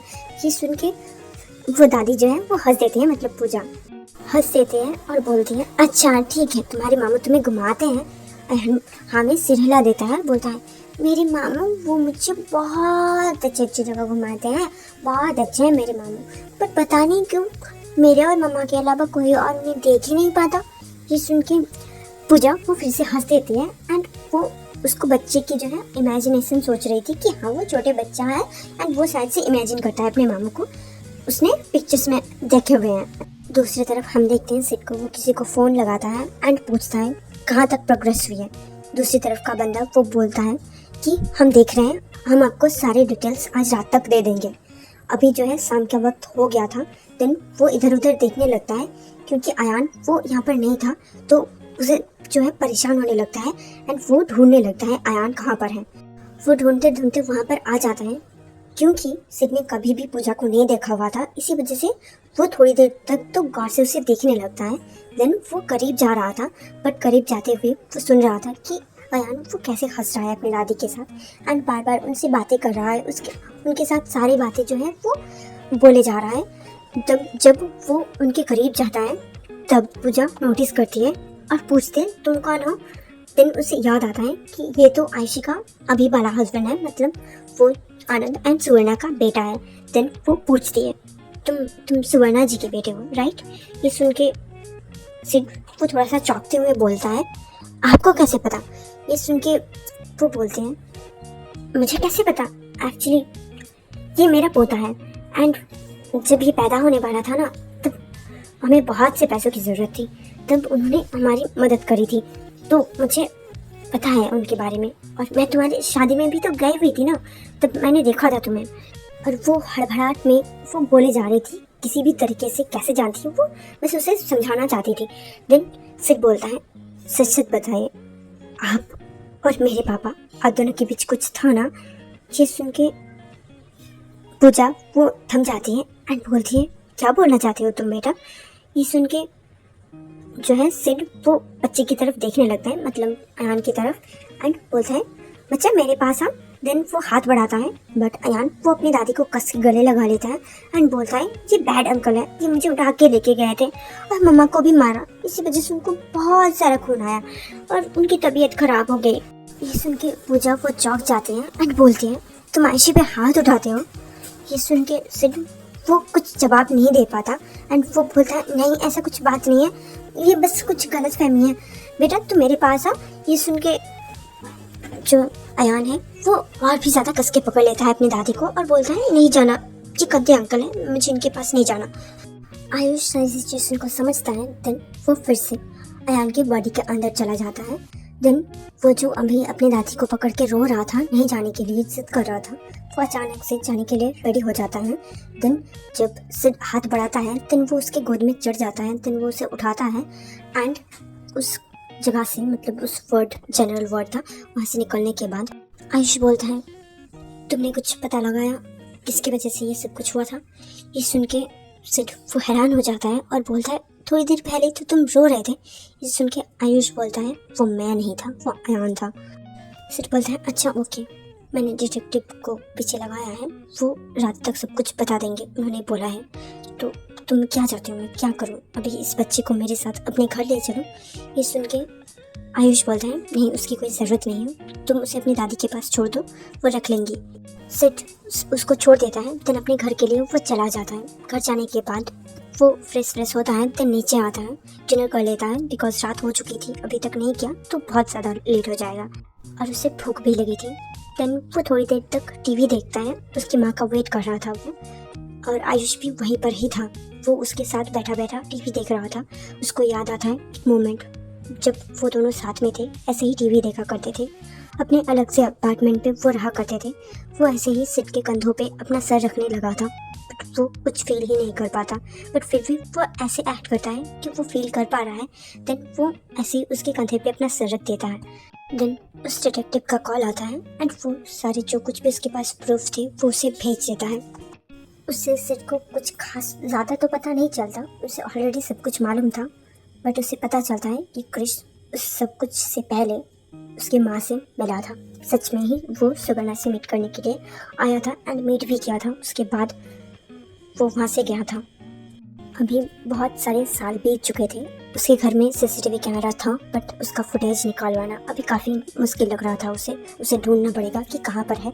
वो उसके घर में ही उसे मिल जाने वाला था, बट उसे मशक्क़त करनी पड़ेगी। देन वो सिक्योरिटी रूम को जाता है एंड वो स्पेसिफिक डेट को बताता है और बोलता है कि उस दिन क्या हुआ था, वो फुटेज उसे ला के दे, कल तक का वक्त है उसके पास। देन जो हेड था सिक्योरिटी का वो ढूंढने लग जाता है, क्योंकि वो उसका नौकरी का सवाल था। अगर वो नहीं करेगा तो उसकी नौकरी भी जा सकती है। एक बात मैं क्लियर कर दूं, ये चेंज हो चुका था। मतलब उस वक्त जो हेड ऑफ द सिक्योरिटी था वो अभी फ़िलहाल के लिए नहीं है और ये कोई और ही है, उससे यंग एक लड़का है। वो अपने काम पे लग जाता है एंड सिड वो अपने घर की तरफ फिर से निकल लेता है एंड वो बैठे बैठे फिर से टीवी देखने लगता है। एक्चुअली में वो अपने माँ का वेट कर रहा था। देन वो टाइम की तरफ देखता है कि 1 घंटा बीत चुका था, अभी तक उसकी माँ वो अभी तक घर नहीं आई थी। देन वो टीवी ऑफ कर देती है एंड अपने कमरे के लिए चला जाता है। वहाँ पर कुछ काम करने लगता है। थोड़ी देर बाद, लगभग आधे घंटे बाद, जो है घर पे कुछ हलचल सुनाई दे रही थी उसे। उसका कान वो दूसरी तरफ था कि कुछ हलचल हुए। देन वो निकल जाता है अपने कमरे से। वो देखता है कि उसकी माँ वो घर वापस आ गई थी एंड वो अपने बैग्स वगैरह सर्वेंट्स को दे रही थी रखने के लिए। वो आने के बाद रिलैक्स होकर बैठ जाती है। देन वो जो सिड था वो ऊपर से नीचे आ जाता है। ऊपर उसके कमरा था एंड नीचे हॉल में उसकी माँ वो बैठे हुए थे। देन वो अपने माँ के पास आता है एंड बोलता है माँ, मुझे आपसे कुछ बात करनी है। ये सुन के सुवर्णा वो स्माइल करती है और अपने बेटे के फेस पे हाथ रखती है, जैसा कि उनकी आदत है, सभी के फेस पे वो हाथ रखते रहते हैं। देन वो बोलते हैं हाँ बेटा बोलो, क्या बात है। सिड बोलता है आयशी वो घर में नहीं है, वो कहाँ पर है। ये सुन के सुवर्णा वो चौंक जाती है एंड जो वो रिलैक्स होकर बैठी हुई थी वो अभी भी बैठी हुई थी, बट अपनी बॉडी को वो टाइट कर लेती है एंड बोलते हैं क्या मतलब है। सिड बोलता है मतलब वो कहाँ पर है, ना ही मुझे बता कर गए हैं और आपको भी बता कर नहीं गए क्या। ये सुन के सुवर्णा वो बोलती है रुको 1 मिनट। देन वो अपना फ़ोन निकालती है एंड आयशी का नंबर डायल करती है। इतने में ही सिड अपने हाथ से एक फ़ोन निकालता है एंड देखते हैं हम सुवर्णा का कॉल उसी पे जा रहा था। वो बोलता है मॉम उसका फ़ोन ये रहा, वो कहाँ पर है। सच में मैंने बहुत जगह ढूंढा बट नहीं मिला वो मुझे। ये सुन के सुवर्णा बोलती है तुम्हारा मतलब क्या है, वो घर में नहीं है। तो देन उसके मन में चलने लगता है कि क्या वो भाग गई है। देन वो बोलती है रुको 1 मिनट। देन वो हॉस्पिटल में कॉल करती है और पूछती है उस बच्चे के बारे में। देन वो लोग बता देते हैं कि आज सुबह ही उसका डिस्चार्ज हो गया है। देन अंदर ही अंदर डर से खाए जा रहा था, शायद से आयशी अपने बच्चे को लेके भाग गई है। उसके हायर का क्या मतलब, वो बेबी जो आज ही पैदा हुआ था। वो मन में ही सोचने लगती है क्या आयशी उसके ग्रैंड चाइल्ड को लेके भी चली गई है, तो फिर उसके वंश का क्या, जो वो आगे बढ़ाने के बारे में सोच रही थी। जब वो बेबी आने वाला था तब वो कितना ज़्यादा खुश थी, अब उसका क्या होगा। देन वो बोलती है सिड को, उसके कंधे पे हाथ रखती है और बोलती है तुम चिंता मत करो, मैं अभी किसी को भेजती हूँ उसको उसके बारे में पता लगाने के लिए। ये सुन के सिड बोलता है क्या मतलब है माँ आपका, वो कहाँ पर गया है, मुझे सच में कुछ समझ में नहीं आ रहा है। और किसी को भेजने की ज़रूरत नहीं है, मैंने ऑलरेडी किसी को भेज दिया है, वो ढूंढ लेंगे उसे, बट वो भागेगा ही क्यों। ये सुन के सुवर्णा वो बोलती है मुझे नहीं पता, बट वो तुम्हारा प्यार है ना, उसको मैं वापस ला के रहूँगी। देन वो बोलती है अगर तुमने किसी को भेज दिया है तो ठीक है, मैं और इस बारे में नहीं घुसने वाली हूँ, तुम वो देख लोगे ना। सिड हमें सिर हिलाता है और बोलता है पर मुझे लगा था कि वो आपको बता कर गया होगा शायद। बट सुवर्णा बोलती है नहीं, मुझे कुछ भी बताकर नहीं गई है, तुम सो जाओ, कल सुबह तक पता चल ही जाएगा कि वो कहाँ पर गई है। सिड अपने कमरे में चला जाता है, देन अपने फ़ोन उठा के किसी को कॉल करने लगा था। हम देखते हैं सुवर्णा वो भी किसी को कॉल करती है और बोलती है उसके बारे में पता लगा। देन हम देखते हैं उस आदमी को वो फ़ोन रख देता है एंड बोलता है कि ये नक्सली औरत रात भर मतलब जब मन चाहे तब कॉल करो और उनका काम करना पड़ेगा, कल सुबह देखूंगा। देन वो उठ जाता है एंड चला जाता है। हम देखते हैं आयशी को जो अपनी आंखों को खोल लेती है एंड अपने आसपास देखने लगती है। देन वो बैठने की कोशिश कर रही थी बट उसके पेट में काफ़ी ज़्यादा दर्द हो रहा था बिकॉज दोपहर को उसकी सर्जरी हुई थी और अभी रात हो चुका था। एक नर्स आई थी चेक करने के लिए उसके वार्ड में। देन वो उसको जगे हुए देख के वो बोलती है आप रेस्ट कर लीजिए, कल सुबह आपके हस्बैंड आपसे मिलने आएंगे और अभी तो आप डिस्चार्ज नहीं होने वाली हैं, आपको कुछ दिन तक हॉस्पिटलाइज रहना पड़ेगा। देन आयशी वो अपने आसपास की जगह देखने लगती है एंड उस नर्स को बोलती है कि उसे बैठना है। देन वो उसे हेल्प करती है और बोलती है ठीक है कोई बात नहीं, बट स्ट्रेचेस है तो आप ध्यान से बैठना, ओके। देन वो पूछती है मैं यहाँ पर कब आई, मुझे तो कुछ भी याद नहीं है। ये सुन के वो नर्स बोलती है आप बेहोश हो गई थी एंड आपकी प्रीमेच्योरली डिलीवरी हुई है, मतलब सी सेक्शन करना पड़ा था। देन आयशी वो अपने टमी एरिया में हाथ रखती है एंड बोलती है मेरी बेबी वो क्या वो ठीक है। ये सुन के नर्स बोलती है आपको चिंता करने की ज़रूरत नहीं है, आप जितना कम स्ट्रेस हो सके उतना कम स्ट्रेस लेना, बेबी अंडर ऑब्जर्वेशन है, आपको ज़्यादा चिंता करने की ज़रूरत नहीं है। ये सुन के वो बोलती है अच्छा ठीक है, पर मेरा बेटा वो कहाँ पर है। देन वो बोलती है मुझे नहीं पता, बट जो आपके साथ आदमी आए थे मे बी आपके हस्बैंड है, मुझे नहीं पता, पर वो काफ़ी टेंस थे एंड आपका बेबी हाँ उनके साथ एक छोटा लड़का भी था, वो शायद से घर चले गए हैं। देखिए तब मेरी शिफ्ट नहीं थी, मैं तब घर जा रही थी जब आप आए थे एंड अभी मेरी शिफ्ट स्टार्ट हुई है तो मुझे इतना ज़्यादा नहीं पता है। ये सुन के आयशी बोलती है ठीक है। देन वो नर्स उसका हेल्प करती है उसको वापस से लेटने के लिए एंड वो लोग चले जाते हैं, मतलब वो चली जाती है एंड आयशी वो लेटे लेटे सोचने लगती है। वो रिकॉल करती है कि वो कार में थी एंड आयुष उसे बार बार जगाने की कोशिश कर रहा था एंड वो अभी यहाँ पर उसको होश आया है। हम देखते हैं आयुष को, वो अभी तक सिड के साथ था एंड वो अभी आयुषी के पास आता है और वो आयुषी को ऐसे होश में देख के उसके पास बैठ जाता है एंड बोलता है तुम ठीक तो हो ना। आयुषी बोलती है मेरी बेबी वो ठीक तो है ना। ये सुन के आयुष वो थोड़ी देर चुप हो जाता है एंड बोलता है मैं फिर से मामा बन गया एंड वो अभी अंडर ऑब्जर्वेशन है बिकॉज प्रीमेच्योर डिलीवरी थे। ये सुन के वो बोलती है हाँ मुझे पता है, अभी 6 मंथ भी अच्छे से नहीं हुआ था तो प्रीमेच्योर ही डिलीवरी होगी ना, बट वो ठीक तो है ना। ये सुन के आयुष बोलता है हाँ वो ठीक है, मैं अभी अभी जस्ट देख के आया हूँ। ये सुन के वो जो है स्माइल कर देती है और बोलती है कैसी दिखती है। ये सुन के वो बोलती है अभी तो अच्छे से नहीं देखा मैंने, उसके फेस वगैरह अभी तो बहुत ज़्यादा रेड रेड है, मतलब अच्छे से समझ में नहीं आ रहा कि किसकी तरह दिखता है। ये सुन के आयशी वो बोलती है तुम्हें देखना ही नहीं आता। ये सुन के आयुष बोलता है अच्छा बाबा ठीक है तुम देख लेना उसके बाद बोलना। आयशी पूछती है अयान वो कहाँ पर है। ये सुन के वो बोलता है कि वो तुम्हारे पहले वाले मतलब क्रिश की माँ के साथ है, अपने दादी के साथ, वो भी एडमिट है ना हॉस्पिटल में। ये सुन के वो याद करती है कि हाँ उसे तो सुबह ही एडमिट किया गया था। देन वो हाँ में सिर हिला देती है और बोलती है ठीक है कोई बात नहीं। देन आयुष उससे बोलता है कि तुम्हारी सर्जरी हुई है, तुम्हें अभी रेस्ट करना चाहिए। ये सुन के आयुषी वो बोलती है रेस्ट ही तो कर रही हूँ, कब से बेहोश थी, अभी कितने बजे हैं। देन आयुष बोलता है मुझे नहीं पता, मेरे पास घड़ी नहीं है, बट देख के लग रहा है कि रात के 2 बज रहे हैं। ये सुन के आयशी बोलती है अच्छा ठीक है। देन वो बोलती है तुम अभी कहाँ पर जाने वाले हो। आयुष बोलता है तुम्हारे पास, तुम्हारे केयरटेकर बन के रहने वाला हूँ। वैसे भी कंप्लेन करते हो ना तुम कि मैंने कभी भी तुम्हारा ख्याल नहीं रखा, ना ही कभी ख्याल किया कि तुम कैसे हो नहीं हो, तो आज से मैं तुम्हारा केयरटेकर हर चीज़ का ख्याल रखूँगा जब तक तुम हॉस्पिटलाइज हो। ये सुन के आयशी पर स्माइल कर देती है और बोलती है तुम इंसान नहीं हो तो इतना ज़्यादा जो है जिम्मेदारी लेने की ज़रूरत नहीं है। और आई एम सॉरी, जो कुछ भी मैंने तुम्हें उस वक्त बोला था। आयुष बोलता है सॉरी बोलने की ज़रूरत नहीं है, सही तो बोला था। पहले ही मेरी जिम्मेदारी थी कि मैं तुम्हारा ख्याल रखूं। जैसे कि तुम मेरी छोटी बहन हो तो मैं तो बड़ा हूँ ना, मैं तो अपनी जिम्मेदारी से भाग के चला गया उनके साथ, और उसका सज़ा भगवान ने उन्होंने मुझे दिया, क्योंकि मेरे फोस्टर पेरेंट्स वो भी मुझसे प्यार नहीं करते थे उनकी बेटी के आ जाने के बाद से। बट तुम चिंता मत करो, तुम मेरी फैमिली हो ना। सिर्फ भी वो दावा करता है कि वो मुझसे बहुत ज़्यादा प्यार करता है, बट ऐसा है नहीं। अगर ऐसा होता तो वो तुम में और मुझ में फ़र्क समझ पाता। आज तुम उसकी बेबी को कैरी करके आज डिलीवर नहीं कर रही होती। वो छोड़ो ये सब बात। ये गोल तो शायद से हमारा पूरा हो गया है। वो मुझसे नहीं प्यार करता। वो उसी दिन समझ में आ गया था जिस दिन उसने मुझे छोड़ के तुम्हें चुना था, एंड वो मुझे समझ के तुम्हें गला लगा रहा था। तुम्हें पता है ना, उस दिन से मेरा कलर वो फेड हो चुका है, लगभग आधा हो चुका है। पर मुझे समझ में नहीं आ रहा है आज उसके साथ तुम्हारा एक बेबी है, स्टिल मैं यहाँ पर क्यों स्टक पड़ा हुआ हूँ।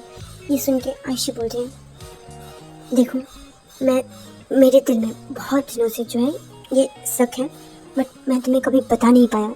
ये सुन के आयुष बोलता है क्या बात है, तुम प्लीज़ मुझे बताओ। आयुषी बोलती है मुझे लगता है कि तुम्हारे साथ जो हुआ था वो एक्सीडेंट नहीं था, वो प्लान्ड। ये सुन के जो है आयुष बोलता है देखो, जो तुम बोलने की कोशिश कर रहे हो मुझे पता है, एंड मैंने सिर्फ से इस बारे में बात करी है। उसने बोला है कि वो इन्वेस्टिगेशन करवाएगा। ये सुनकर आयुष बोलते तुम उससे कैसे बात कर रहे थे। आयुष बोलता है तुम्हारे बेटे के ज़रिए से। आयुषी गुस्सा हो जाती है और बोलती है तुमने फिर से उसे पजेस किया। देखो ऐसा करोगे ना तो मैं तुम्हें अपनी लाइफ से लात मार के निकाल दूंगी। ये सुन के आयुष बोलता है अच्छा बाबा नहीं करूँगा, तुम हमेशा रहना, और मैं क्या बोल रहा हूँ नहीं बोल रहा हूँ तुम बोल देना। ये सुन के आयुषी बोलती है ये ठीक है। दिन आयुष उसे बोलता है कि तुम सो जाओ और मैं जा रहा हूँ। दिन वो वहाँ से चला जाता है और वो अपने भांजी के पास जाता है, उस लिटिल क्यूट बेबी के पास, एंड वो देख रहा था उस बेबी को कांच के अंदर से ही। देन वो वहाँ से भी चला जाता है एंड अब वो जाता है अयान के पास, एंड वो देखता है वो अपनी दादी के साथ सो रहा है। उसके बाद वो जाता है सिड के पास। सिड अभी तक भी नहीं सोया था एंड वो उसके आगे लाल हो चुके थे, एंड वो बस बैठा हुआ था अपने बेड पे, अपने हाथ को पसार के बैठा हुआ था, बट वो अपने हाथ पे ही सारा जो है अपना वजन डाल रहा था एंड गुस्से से करा रहा था। एंड वो बोलता है ऐसा अगर सच में हुआ कि आयुष के डेथ के पीछे मेरी माँ है, तो वो सच ही तो पूछ रहा था कि मैं क्या करूँगा, मुझे क्या करना चाहिए। और वो बार बार वही सोच रहा था कि अगर जो कुछ भी आयुषी ने बोला अगर वो सच हो जाए तो वो क्या करेगा। आयुष बोलते हैं वो तो तुम्हें खुद ही समझना पड़ेगा कि तुम्हें क्या करना है क्या नहीं, उसमें हम इंटरफेयर नहीं करने वाले, बट तुम्हारी माँ को सज़ा मिलनी चाहिए अगर उन्होंने ये सब कुछ किया है तो। सिड के पास एक कॉल आता है, दिन दूसरी तरफ से कुछ बोला जाता है जिस वजह से सिड वो कुछ सोचने लग जाता है। दिन अपना फ़ोन रखता है एंड बिस्तर पे लेट जाता है। करवटें बदलते रह गया था, उसे नींद नहीं आई पूरी रात। सुबह उठने के बाद सिड उसकी आंखों के नीचे गड्ढे हो गए थे, काले काले, इतने ज़्यादा काले हो चुके थे। दिन वो नहाता है और जो है थोड़ा बहुत मेकअप अप्लाई कर लेता है ताकि उसका जो है डार्क सर्कल्स वो छुप जाए। देन वो नीचे आता है एंड वो अपनी माँ की तरफ सस्पिशियस नज़रों से देखने लगता है। वो पूछता है माँ आपका एक एम्प्लॉय था ना क्रिस नाम का। ये सुन के सुवर्णा वो अपना खाना बंद कर देती है। देन वो देखती है सिड की तरफ। देन वो जो है बोलती है कि हाँ था बट उसकी डेथ हो चुकी है। ये सुन के सिड बोलता है कैसे। देन वो फिर से सिड की तरफ देखती है एंड बोलती है एक एक्सीडेंट में। ये सुन के सिड फिर से पूछता है अच्छा एक्सीडेंट में डेथ हुआ था ना, तो ऑपोजिट में जो था वो मतलब उनको क्या हुआ था। ये सुन के वो बोलती है वो भी मर गया था। ये सुन के जो है सिड वो बोलता है अच्छा पर किसके साथ एक्सीडेंट हुआ था आपको कुछ पता है। सुवर्णा वो जो है उसको डर लग रहा था अंदर से, बट वो बताना नहीं चाहती थी। वो खाई जा रही थी जैसे कि एक नोबेल लेडी करती है, काफ़ी सोफिस्टिकेटेड बिहेवियर था उसका, एंड वो खाते खाते जो है खाना ख़त्म होता था, उसके बाद ही वो जवाब देती थी। बट उसके लुक से ही पता चल रहा था कि कुछ तो है अजीब। सुवर्णा बोलती है, अचानक से तुम्हारा ध्यान उन सब में कैसे चला गया? ये सुन के वो बोलता है, मुझे पता चला आयुषी के बारे में। एक्चुअली आयुष की छोटी बहन है जिसका एक बेटा भी है और क्रिस उसी का हस्बैंड था। ये सुन के वो बोलती है, हाँ मुझे पता है। तो आपको ये भी पता होगा कि आयुष की तरह हूबहू दिखती है। ये सुन के वो बोलती है, हाँ दिखती थी, बट अपने बेबी को बर्थ देते टाइम ही उसकी डेथ हो चुकी है। अपनी माँ को ऐसे सफाई से झूठ बोलते देख सिड को काफ़ी गुस्सा आ रहा था एंड वो जैसे अपने गुस्से के घूंट को पी जाता है एंड बोलता है, ओह अच्छा उसकी डेथ हो चुकी है और आयुषी सब कुछ संभाल रहा है, ये बात भी आपको पता होगा। ये सुन के वो बोलती हैं, हाँ तुम्हें कुछ पता चला क्या उनके बारे में? सिड बोलता है, हाँ, और फिलहाल के लिए आयुष उसी आयुषी की आइडेंटिटी लेके बैठा हुआ है, राइट? ये सुन के उसकी माँ बोलती है, देखो इतना सब मुझे नहीं पता डिटेल्स में, बट जब वो वापस आया था तब उसने बोला था कि वो अपनी बहन की बेटे का ख्याल रखना चाहती है, इसी वजह से मैंने मना नहीं किया था एंड इसीलिए वो इतने सालों से गायब था एंड अचानक से वापस आ गया क्योंकि वो तुमसे प्यार करता था एंड तुम्हारे बिना वो नहीं रह पा रहा था। भले वो 5 साल किसी तरीके से उसने बिता ले बट फिर भी वो और नहीं सहन कर पा रहा था, इसी वजह से वो तुम्हारे पास वापस आ गया। क्यों, तुम्हें नहीं पता थी इस बारे में? ये सुन के सिड बोलता है, नहीं आपको पता थी बट मुझे किसी ने भी नहीं बताया, ना ही आपने ना ही उसने।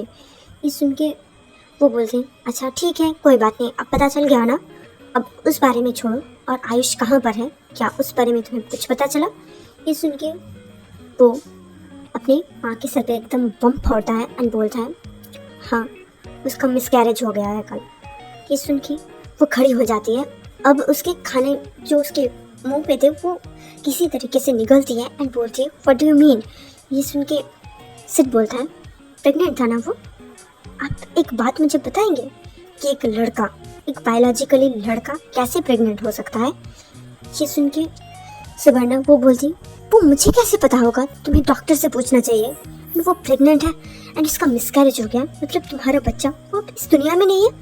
ये सुन के सिड बोलता है, अब वो सब छोड़ो, यहाँ पर जो बायोलॉजी की गला घोट के हत्या किया गया है उसका क्या, मतलब आप मुझे बताएंगे कि ये कैसे पॉसिबल है? ये सुन के वो जो है उनके माथे पे पसीना आ रहा था एंड वो बोलते हैं कि मुझे कैसे पता होगा।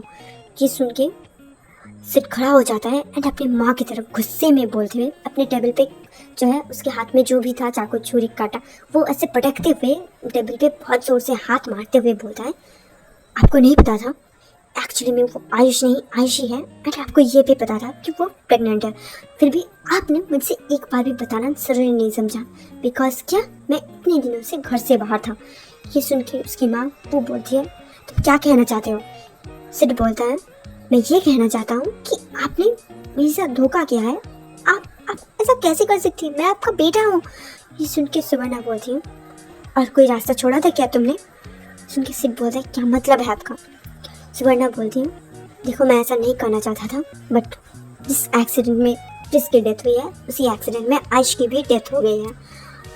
बट जब तुम ठीक ही नहीं हो रहे थे, 5 साल तक वेट किया था मैंने आयुषी को भी कंपनसेट किया, उसको भी उसकी फैमिली को मैनेज करने के लिए जॉब दी, आसरा दिया, जो कुछ भी उसे ज़रूरत थी सब कुछ दिया मैंने, तो वो इतना हेल्प नहीं कर सकती थी बस तुम्हें क्योर करने के लिए। ऊपर से उसके बच्चे के लिए मैंने हॉस्पिटल में बिल भी पे किए थे।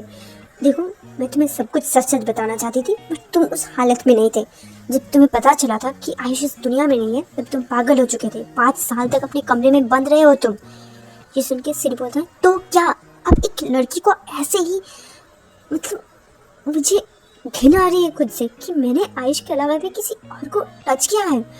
ये सुन के सुवर्णा बोलती है, वो मेरी दिक्कत नहीं है, वो तुम्हारी दिक्कत है, अब तुम ठीक हो गए हो, वो मेरी जिम्मेदारी थी, वो मेरी फर्स्ट प्रायोरिटी थी, ना कि ये कि तुम किसी और को टच कर रहे हो। सिर्फ जोर से बोलता है, वो आपकी नहीं हो सकती फर्स्ट प्रायोरिटी बट मेरी है। आप ऐसे कैसे कर सकते हो? एक लड़की की ज़िंदगी, मेरी ज़िंदगी, उस बच्चे की ज़िंदगी, सबकी ज़िंदगी आपने बर्बाद कर दी। ये सुन के वो बोलती है, मैंने किसी की ज़िंदगी बर्बाद नहीं की है बल्कि मैंने संवारा है। वो बच्चा वो मर जाता अगर मैं पैसे नहीं देता तो। आयशी क्या ही कर लेती अपनी ज़िंदगी में, उनको खाने के लिए खाना नहीं मिलता मेरे बगैर, और तुम बोल रहे हो कि मैंने उनकी ज़िंदगी बर्बाद कर दी है। अगर वो थोड़ा सा हेल्प कर ही देती है मेरी तो क्या ही प्रॉब्लम आ जाती है। सिड अचानक से शांत हो जाता है, खड़ा होता है, देन अपने जो ब्लेजर उसने पहना हुआ था, जो कोट था ब्लेजर का, उसको ठीक करता है, अपने बालों को ठीक करता है and breathe in breathe out करके खुद को शांत करता है और बोलता है, अच्छा और एक बात का जवाब दे दीजिए आप, क्रिस के पास वो गाड़ी कहाँ से आई? मतलब वो तो अमीर नहीं था, जो उसको कार दिया गया था वो हमारी कंपनी से दिया गया था। ये सुन के सुवर्णा बोलती है, हाँ वो हमारी कंपनी की कार थी जो वो यूज़ करता था। ये सुन के सिड बोलता है, पर आपने तो सब फायर कर दिया था ना, तो किस बात की कंपनी का कार वो यूज़ करेगा? ये सुन के सुवर्णा वो बोलती है, मैंने उसे वापस से हायर कर लिया था। ये सुन के वो बोलता है अच्छा, एक ही दिन में सुबह फायर किया एंड रात को फिर से हायर कर लिया, और उसके कार की भी उसे वापस कर दिए गए सेम डे को। ये सुन के सुवर्णा, उसके माथे से पसीना आ रहा था, वो अपना हैंकी निकालती है एंड पोछने लगती है और बोलती है, क्या मतलब है तुम्हारा? कार वो यूज़ करता था तो मैंने वापस कर दी। ये सुन के सिड पूछता है, अच्छा उसे फायर करने की वजह क्या था? ये सुन के सुवर्णा बोलती है, बहुत साल बीत गए, मुझे नहीं पता है। उस बात की इन्वेस्टिगेशन करने के लिए तुम अभी मत बैठो और बोलो, क्या तुम आयशी के साथ रहना चाहते हो? अगर नहीं रहना चाहते हो तो तुम उसे डिवोर्स दे सकते हो। उसके सिग्नेचर करे हुए डिवोर्स पेपर मेरे पास हैं ऑलरेडी। ये सुन के सिड बोलते हैं, क्या मतलब है आपका? सुन के सुवर्णा बोलती है, देखो मुझे नहीं पता कि वो लड़की कैसी है कैसी नहीं, तो मैंने ऑलरेडी उससे डिवोर्स पेपर्स साइन करवा लिए थे, ताकि अगर फ्यूचर में कोई प्रॉब्लम आई, कोई दिक्कत आए तो तुम उसे डिवोर्स दे सको। ये सुन के सिड बोलते हैं, अच्छा मतलब आपने बस उस लड़की को इन सब में घसीटा ही नहीं, बट उसकी ज़िंदगी बर्बाद करने का पूरा प्लान बना के रखा था आपने। ये सुन के सुवर्णा बोलती है, अच्छा एक बात बोलो, मैं क्यों ज़िंदगी खराब करूँगी उसकी? सिड देखो, आयशी क्रिश उन दोनों में से ही तो कोई भी तो मेरा दुश्मन नहीं है ना, जो मैं उनकी ज़िंदगी खराब करने पे बैठी होंगी। सिड बोलते हैं, पर क्रिस की माँ तो है ना आपकी अनऑफिशियल सौतन। ये सुन के वो बोलती है, सिड बदतमीजी बंद करो, एंड तुमने एक रात में ये सब कुछ कैसे पता लगा लिया? ये सुन के सिड बोलता है, आयशी ने मुझे सब कुछ कल ही बता दिया था, एंड वो बेबी, जब आपको पता था कि वो सुटेबल नहीं है बच्चे को कैरी करने के लिए, फिर भी आपने उसे प्रेगनेंसी फोर्स किया। ये सुन के सुवर्णा बोलती है, देखो मुझे नहीं पता था कि तुम बेबी को एक्सेप्ट करोगे या फिर नहीं, बट मुझे हायर चाहिए, अपना वंश को मुझे आगे बढ़ाना है, तुम पे स्टॉप नहीं करना है। ये सुन के सिड बोलता है, इसका मतलब आयुष का एक्सीडेंट आपने ही प्लान किया था, राइट? ये सुन के सुवर्णा बोलती है, हाँ इसीलिए करा था, ताकि तुम किसी लड़की को चूज करो, ना कि कोई लड़के को। पता भी है कितना ज़्यादा एम्बैरेसिंग होता है जब लोग बोलते हैं तुम्हारा बेटा तो गे है, वो तो एक लड़की को लाया घर पे, तुम्हारे तो यहाँ पर ही बंद स्टॉप हो जाएगा। कितने सारे ताने सुनने पड़े। इवन आयुष की माँ, जो उसकी माँ है, वो भी कम ताना नहीं मारती थी। उसने तो अपने बेटे को घर से बाहर निकाल दिया क्योंकि सगा जो नहीं था, बट मेरा तो तुम सगा बेटा हो, अपना खून हो, तो मैं क्या ही कर सकता हूँ। एक बात बताइए, ये सब करने से अच्छा था अगर आप पापा को डिवोर्स दे देते एंड खुद मुक्ति पा लेते, उनको छोड़ देते, दर बदर भटकते कुछ दिन, तब उनको अकल आ जाती। बट आपने ना ही उन्हें डिवोर्स दिया, ऊपर से आपने किसकी जान ले ली। उसने क्या ही किया था, वो तो पापा की गलती थी ना। ये सुन के सुवर्णा बोलती थी, देखो मैं नहीं चाहती थी कि उसकी डेथ हो, बट मैं चाहती थी कि आयुष तुम्हारे लाइफ से चला जाए, जो कि उसकी जीते जी पॉसिबल नहीं था। बट आज वो नहीं है तुम्हारे लाइफ में, एंड तुम्हारा बेबी वो आने वाला था, सब कुछ प्लान सॉर्ट था, बट उसका मिसकैरेज वो कैसे हो सकता है? मैंने तो कितने संभाल के रखा था उसको। सिड बोलता है, बेबी एकदम ठीक है, बट वो पैदा हो चुका है, कल ही अंडर ऑब्जर्वेशन है। देन वो किसी को कॉल करता है और बुला लेता है कि आप लोग अंदर आ जाएं। देन कुछ पुलिस आ जाते हैं एंड वो रिकॉर्डिंग करके रखा था उसने सब कुछ, वो पुलिस को हैंड ओवर करता है और बोलता है, मेरे भाई और मेरे बॉयफ्रेंड की मौत की वजह ये है, आयुषी की ज़िंदगी भी बर्बाद कर दी, आप इन्हें लेके जाइए। देन अपने ब्लेजर के अंदर से एक फाइल निकालता है जो भी उन्हें हैंड ओवर कर देता है एंड अपने माँ को वो ले जाने के लिए बोल देता है। देन उसको काफ़ी ज़्यादा रोना आ रहा था। आयुष वो वहीं पर था जिसको अभी मुक्ति मिल रही थी। वो धीरे धीरे से गायब होने लगा था। तो लास्ट बार के लिए अपनी रियल फैमिली वो आयशी से मिलने के लिए जाना चाहता था। वो चला जाता है आयशी से मिलने के लिए एंड इस बार वो आयशी को भी टच कर पा रहा था। उसके फेस को वो पकड़ता है एंड बोलता है बाय बाय बहना, खुश रहना। देन वो हमें ही ऐसे गायब हो जाता है। आयशी के लिए भी ये काफ़ी ज़्यादा इमोशनल मोमेंट था एंड वो रोने लग जाती है, बट उसको खुद को भी संभालना था। दूसरी तरफ हम देखते हैं सिड को, वो अपने घर से निकल जाता है एंड वो चला जाता है आयशी के पास। वो आयशी का ध्यान रखने लग जाता है एंड अब वो आयशी के साथ, अपने बेबी के साथ एंड अयहान के साथ भी रहना चाहता था, सभी का ख्याल रखना चाहता था। वो अपने पापा को वो घर से निकाल देता है क्योंकि वो भी कुछ अच्छे इंसान नहीं थे एंड जो पूजा थी वो रिफ्यूज़ कर देती है उनके साथ रहने के लिए एंड वो अपने घर पे चली जाती है रहने के लिए। बट ये चारों अभी खुशी खुशी रहने लग जाते हैं अपने घर में।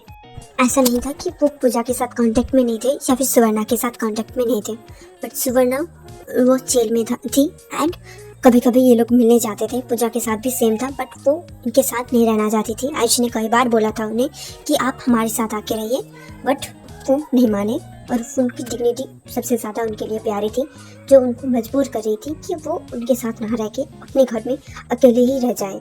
वो ऐसे ही अकेले रह जाते हैं, बट ये लोग धीरे धीरे जो है खुश रहने लग जाते हैं। भले ही सिड और आयशी के बीच में प्यार नहीं था, पर धीरे धीरे ही सही उन दोनों के एफर्ट्स जो थे एक दूसरे के साथ रहने की आदत हो जाती है। उन एफर्ट्स की वजह से भले ही उन दोनों के बीच ऐसा वाला प्यार नहीं होता, बट फिर भी धीरे धीरे दिल में एक फीलिंग आ जाती है, एक आदत हो जाती है एंड वो दोनों साथ में रहने लग जाते हैं एंड इस स्टोरी की हैप्पी एंडिंग हो जाती है। आई होप आपको पसंद आया होगा एंड ये वाली वीडियो मैं दिवाली वाले दिन पोस्ट करने वाली हूँ। इसके लिए happy Diwali. Thank you for watching. Bye bye.